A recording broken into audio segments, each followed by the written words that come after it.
So now I want to transition a little bit into the 2025 class because Oklahoma got their commitments this past week from Jaden Nickens. You've gotten Elijah Thomas on board. You have Grayson Harris, Kevin Sperry, Kamori Moore, and you go, this class looks really good for Oklahoma. It really does. And you might ask yourself, how much better can the 2025 class get before we even get to the 2025 cycle? And I'm here to help you guys out a little bit and explain to you guys where I think it's going to be. But first, I think it's only appropriate to start out with a potential flip, a guy that could flip to the University of Oklahoma here in the next month. I really think it can happen. That's going to be Nate Roberts. See him right here, 6'4", 230 pounds here out of Washington, Oklahoma. You guys want to hear the craziest thing about Nate Roberts?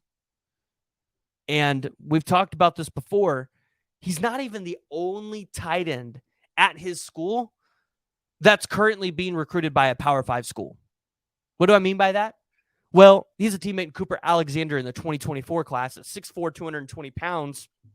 Although I don't think he's as talented as Nate Roberts, the dude is special. Now, Nate Roberts, committed to Notre Dame. But Nate Roberts, sounds like this is going to flip here. Last season, sophomore season, 33 receptions, 705 yards, 11 receiving touchdowns. The dude is just massive. 6'4", 230 pounds. You watch his film, which I actually have for you guys here, and we can play this for you so you can watch it while we talk over it. You watch his film, and you see what kind of a route runner he is. A pass-catching tight end. So he's not, I think that's one area he could improve in is blocking, being a pass-blocking tight end. But you've got other guys on your team that can do that, right? So if you want to run a two tight end package, which Levy is known for doing, then Nate Roberts potentially is a great option for you to be your Travis Kelce of the Oklahoma Sooners. Again, like I said, 33 receptions, 705 yards, 11 receiving touchdowns. Nate Roberts, in his junior and senior year, let's say he just replicates that.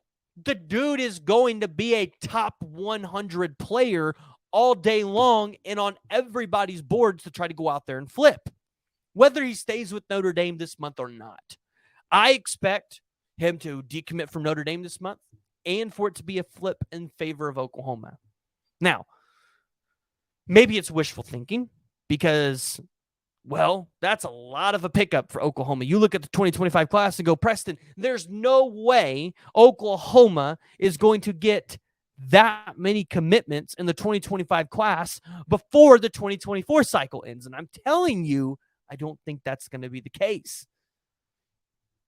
I looked at the 247 composite rankings a little bit earlier before we got on here, before I started talking about everything we talked about today. And I've looked at some of the targets that Oklahoma could realistically land before the end of the 2024 cycle. And I'm going to go ahead and share this with you guys because I think this is so cool. This is so cool to look at and see where Oklahoma's at here. You add Nate Roberts, Gus Cordavo, and Isaiah Mosey, right? With what you already have committed. This is going to give Oklahoma a 137.46 composite score with 8 commits. That's pretty damn good, if I do say so myself. And this might be one of the best starts Oklahoma's had to a recruiting class outside of Lincoln Riley's 2022 class that he took with him to USC, or 2023 class he took with him to USC. And you look at where Oklahoma could stack up with that kind of class in the 2025 rankings. They would be above Alabama. They would be at number 2, only trailing the Georgia Bulldogs. The one thing you're starting to notice here, Oklahoma is competing with the national champions. They're competing with the best of the best. So I look at it and I go, Oklahoma has a real shot at a number one class here. Yes, they're going to have a couple more commits than Georgia and Alabama. And although Gus Cordavo and Kamori Moore might not be ranked, I look at it and go, Oklahoma could have Isaiah Mosey, Nate Roberts, Jaden Nickens, and Elijah Thomas, all top 100 players by the end of the 2025 cycle. Kevin Sperry might be a 5-star quarterback. Then you look at it and go, Kamori Moore and Gus Cordavo might be 3- and 4-star recruits. This class in 2025, although it might not be as shiny as 2024 because you're not going to have the David Stones and the Williams Nwaneris and all of those players to really sit there and boost up the numbers in this class, you're going to have it and you're going to go, the 2025 class overall, top to bottom, might be deeper for the University of Oklahoma.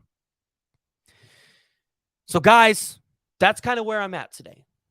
This is what I wanted to bring you. And I know it's kind of a little bit of a longer video. And this might be a little bit longer of a podcast than what you guys are normally listening to. But I'm here to provide you guys some hope about the future of the Oklahoma Sooners and realistically what we could be expecting with this program. And I really like where it's heading. And I think it's patience. That's really what I think fans need at this point. So, guys, I want to hear from you. Jump down in the comments below and let me know what y'all's thoughts are if you're watching me on YouTube.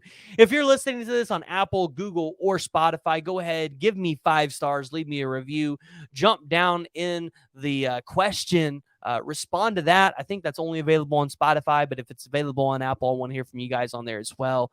Guys, I appreciate you tuning in. If you have not already, go ahead, subscribe. Go ahead, jump down in the comments. Follow the Around the Bases show on Instagram.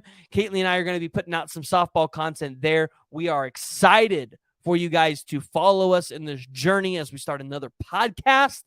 But guys, until we see you next time, Boomer Sooner.